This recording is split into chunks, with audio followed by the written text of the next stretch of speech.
Let us understand refraction. When a beam of light encounters another transparent medium, a part of light gets reflected back into the first medium while the rest enters the other. A ray of light represents a beam. The direction of propagation of an obliquely incident ray of light that enters the other medium changes at the interface of the two media. This phenomenon is called reflection of light. Let us study the laws of refraction. The incident ray, the refracted ray, and the normal to the interface at the point of incidence all lie in the same plane. The second law of refraction states that the ratio of the sine of the angle of incidence to the sine of angle of refraction is constant. Remember that the angles of incidence I and refraction R are the angles that the incident and its refracted ray make with the normal respectively. We have sin I by sin R equals n21, where n12 is the refractive index of air with respect to glass and n21 is the refractive index of glass with respect to air. The direction of propagation of an obliquely incident ray of light that enters the other medium changes at the interface of the two media. This phenomenon is called refraction of light, where n21 is a constant called the refractive index of the second medium with respect to the first medium. Sin I by sin R equals n21 is the well-known Snell's law of refraction. If n21 is greater than 1 and R is less than I, that is, the refracted ray bends towards the normal. In such a case, medium 2 is said to be optically denser or denser in short than medium 1. On the other hand, if n21 is less than 1 and R is greater than I, then the refracted ray bends away from the normal. This is the case when incident ray in a denser medium refracts into a rarer medium.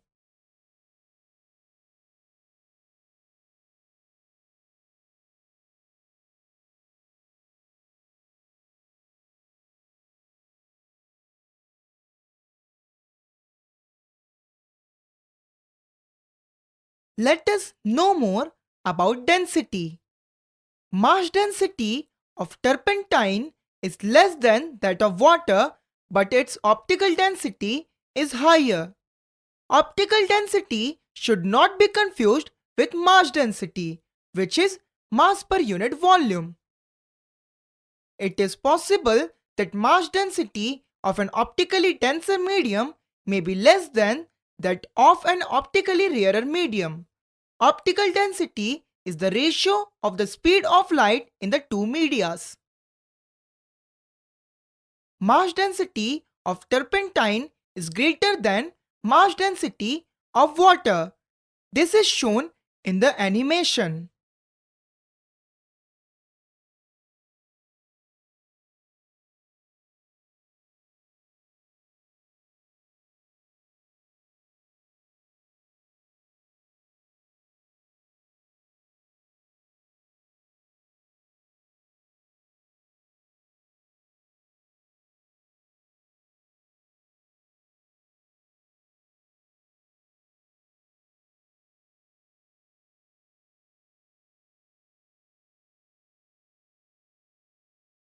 If n21 is the refractive index of medium 2 with respect to medium 1 and n12 is the refractive index of medium 1 with respect to medium 2, then it should be clear that n12 equals 1 by n21.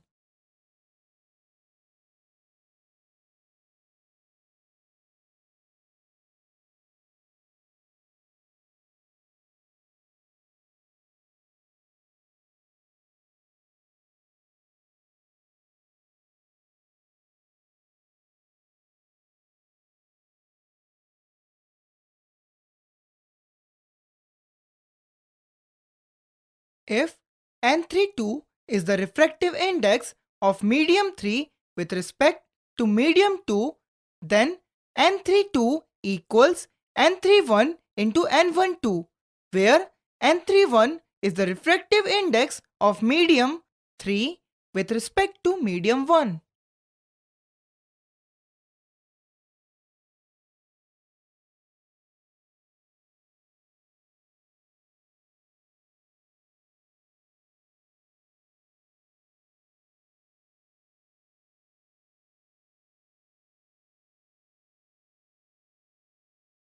Let us study about lateral deviation.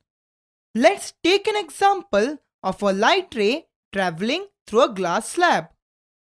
For a rectangular slab, refraction takes place at two interfaces, air glass and glass air.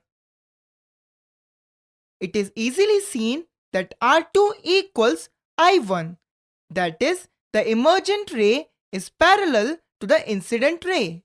There is no angular deviation, but it does suffer lateral displacement or lateral shift with respect to the incident ray.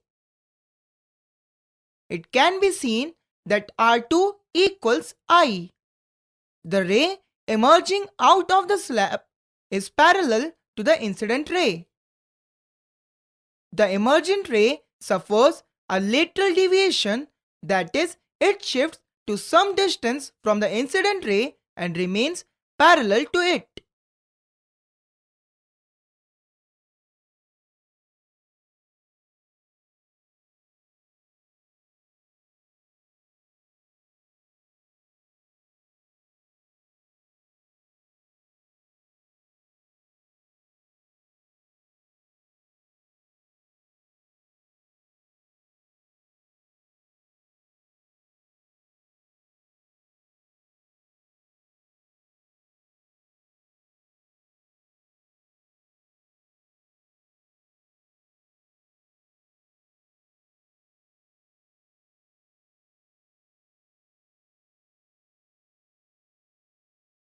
Let us understand apparent depth.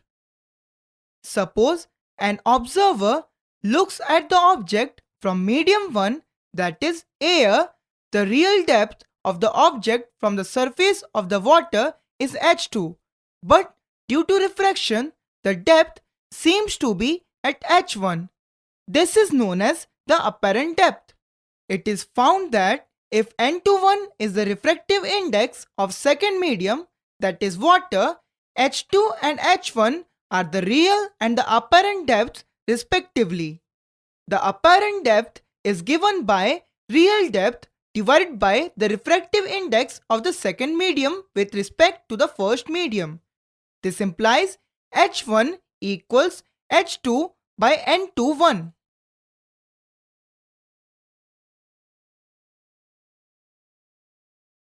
Let us take an example of a coin placed in a jar. The coin placed in a jar containing water appears little higher than its actual position. Drag the coin for better understanding. This animation shows the real position and apparent position of the coin inside the water jar.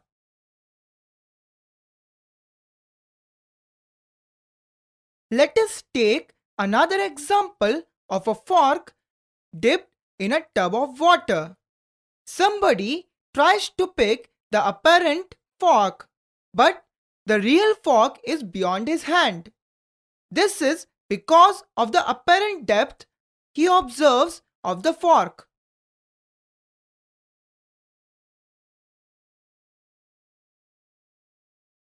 Let us take another example of a pencil being dipped in water tub. The pencil looks bent from outside the water. This is because of the apparent position of the tip of the pencil.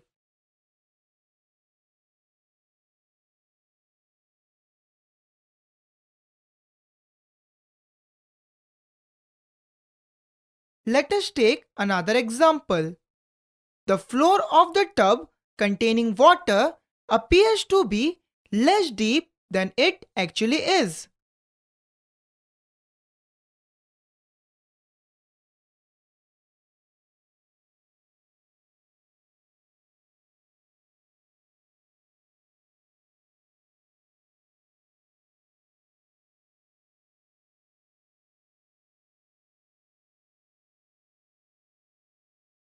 Many interesting phenomena are associated with the refraction of light. For example, the sun is visible a little before the actual sunrise and until a little after the actual sunset. By actual sunrise, we mean the actual crossing of the horizon by the sun. This apparent shift is due to the fact that the diffractive index of air with respect to vacuum is 1.00029. The time difference between actual sunset and apparent sunset is about 2 minutes.